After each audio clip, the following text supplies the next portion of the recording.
En 2008 se estrenó Iron Man, una película que narra la historia de un individuo bastante egoísta, que es un genio en su rama laboral y que se lanza respuestas rápidas y sardónicas cuando tiene una discusión. I'm just your babysitter, and so, when you need your diaper change, thank you. Let me know, and I'll get you a bottle, okay? Hey, heat up the socket, will ya? Después de un evento traumático, su egoísmo se convierte en heroísmo, convirtiéndose así en un referente para su entorno. En 2015 se estrenó Ant-Man, una película que narra la historia de un tipo bastante egoísta, que es un genio en su rama laboral y que se lanza respuestas rápidas y sardónicas cuando tiene una discusión. When did this happen? Nothing's happening. Whoa, hold on.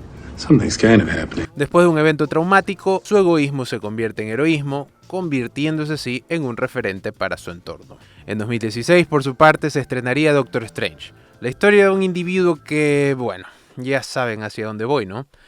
La fórmula Marvel de historia de origen es bastante similar siempre.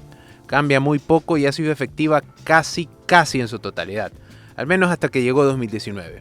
Capitana Marvel narraba la historia de Carol Danvers, una mujer bastante individualista que era excepcional en su campo de acción, tenía respuestas sardónicas pero muy poco graciosas y después de un evento traumático dejó su individualismo para no tener ningún tipo de ideología más allá de la de un soldado. Ideología impuesta siempre por un superior. Cuando vi Capitana Marvel en el cine me pareció una película bastante genérica. La verdad no existía ningún elemento destacable entre toda su puesta en escena, ni los efectos especiales, ni las secuencias de acción, y menos la cinematografía. Era una película más del montón. Un blockbuster. Pero, ¿qué significa ser un blockbuster en estos tiempos? Bueno, eso es lo que voy a tratar de explicar en este video.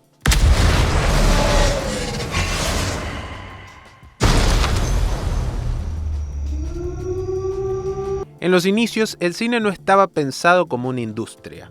Era más una nueva área del arte que se exploraba desde diferentes perspectivas. Y desde luego, los artistas tenían la libertad de hacer lo que se les plazca en fondo y forma.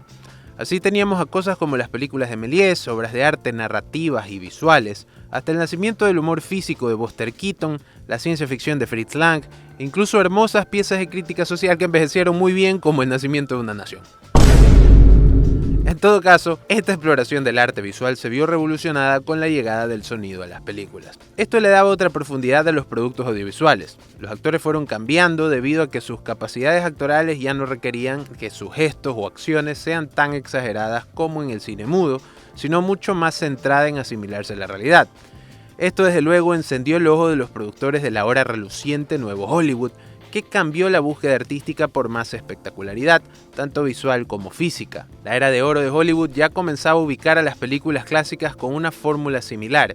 Historias largas con un protagonista bien marcado, un interés amoroso y espectacularidad visual. No importaba si era Casablanca o Matar a un ruiseñor. El punto era mantener historias con protagonistas claros, cuyo carisma explore todas las virtudes del ser humano perfecto. Así es como Hollywood hallaba su arquetipo del héroe.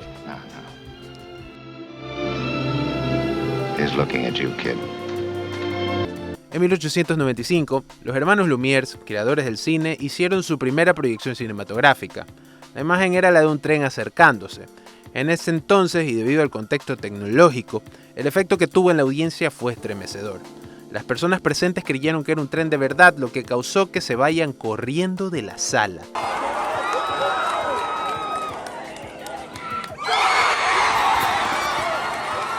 $80 años después, en 1975, en los cines se estrenaría Tiburón, la película de Steven Spielberg que generaría los primeros infartos reportados en una sala de cine y que significa la lapidación de la popularidad de los tiburones para siempre. La película generó un fenómeno que se ha analizado incluso sociológicamente sobre cómo una pieza audiovisual pudo generar todo un cambio de paradigma en la forma de consumir arte y entretenimiento. Y también recaudó casi $500 millones en taquilla, considerándose así el primer blockbuster de la historia. La trama sigue un grupo de personas que luchan contra un ser monstruoso que atenta contra la vida del pacífico lugar que habitan, venciendo el final después de muchos momentos de tensión, pero teniendo un final en el que los héroes son bien reconocidos por su esfuerzo. Esa película marcaría la fórmula Spielberg, la fórmula del blockbuster.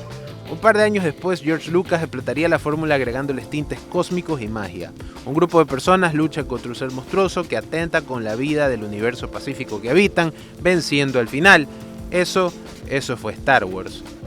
A partir de ahí, con distintas variaciones, los blockbusters se volvieron cada vez más frecuentes, generalmente acompañados de elementos de aventura, fantasía, ciencia ficción y acción.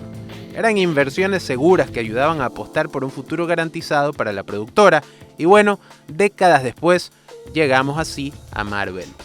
La historia de Marvel como productora ha sido contada hasta el cansancio. Su crisis como editorial en los 90s hizo que tuviera que vender literalmente sus creaciones más valiosas en forma de licencias para películas. Spider-Man, X-Men, Cuatro Fantásticos y muchas más terminaron divididas entre Fox, Sony y Universal, en tratos que nos terminaron dando piezas buenas, excelentes y completos bodrios. Pero esto cambiaría cuando Marvel decidiera empoderarse de los Avengers, los héroes de los que aún tenía derechos. Así nació Iron Man en 2008 bajo el brazo distribuidor de Paramount Pictures. Bajo ese mismo brazo saldrían todas las películas del UCM que no eran Hulk hasta el año 2009, cuando Disney compró Marvel por la módica cantidad de $2.900 millones y cambiaría el mundo por siempre. La fórmula Disney funcionaría en Marvel por una gran cantidad de tiempo. Avengers Age of Ultron, Infinity War y Endgame son una saga completamente revisitable y tienen todo lo que un blockbuster busca. El problema viene cuando buscas hacer blockbuster siempre y cuando la historia capaz da para una exploración cortita y local de lo que significa ser un personaje en un sitio particular. Así llegamos hasta Capitana Marvel. Capitana Marvel intenta hacer un blockbuster y en algunas formas lo logra. Tiene espectacularidad, es una heroína que pelea contra una amenaza latente y un par de giros de trama que mueven la historia.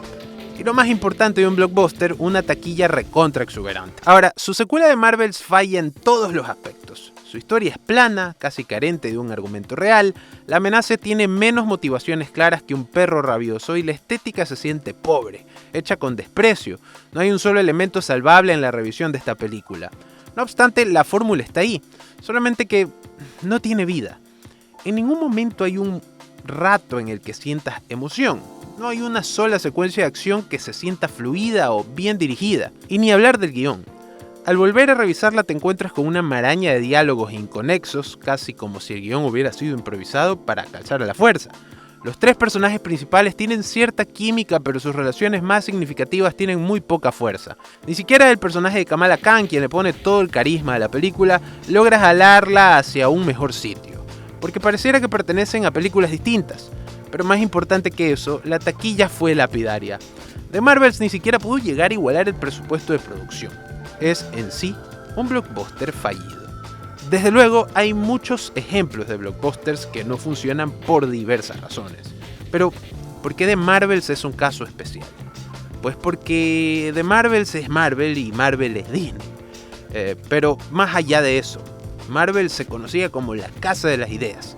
Y la casa de las ideas está en una crisis de identidad tremenda. Desde los escándalos generados por sus estrellas hasta los reportes por explotación a sus productores, los tiempos de bonanza económica han convertido a la alguna vez casa de las ideas en el templo de la antioriginalidad. The Marvels es solo la última daga en la concepción de blockbuster como un producto genérico que acumula los mismos tropos narrativos sin ningún elemento diferenciador. No es coincidencia que el último producto audiovisual, porque el cine es eso ahora, productos, que haya ganado mejor película en los Oscars sea una película con mucha acción, multiverso y colores. Un blockbuster, pero hecho con mucho corazón. Después de ver cómo las películas que han sido éxito de taquilla y crítica en los últimos años se han compuesto, yo creería que el blockbuster ha cambiado de fórmula y está muy lejos de lo que Marvel tiene como postura en estos días. Todo en todas partes al mismo tiempo es un blockbuster. The Batman es un blockbuster. Top Gun Maverick es un blockbuster. Avatar El Camino en el Agua es un blockbuster. ¿Y qué tienen todas estas películas en común? Que no responden a ninguna fórmula que no sea la que su director impone. Incluso para hacer entretenimiento de masas, la visión y filosofía de un creador es clave para no terminar chocando producciones de cientos de millones de dólares. Ahí te la dejo, Kevin Feige. Si te gustó esta revisión, no te olvides de hacer lo que pedimos siempre. Nos ayudaría un montón si lo haces así. Yo soy Johan y me despido deseándoles, como siempre, mucha paz.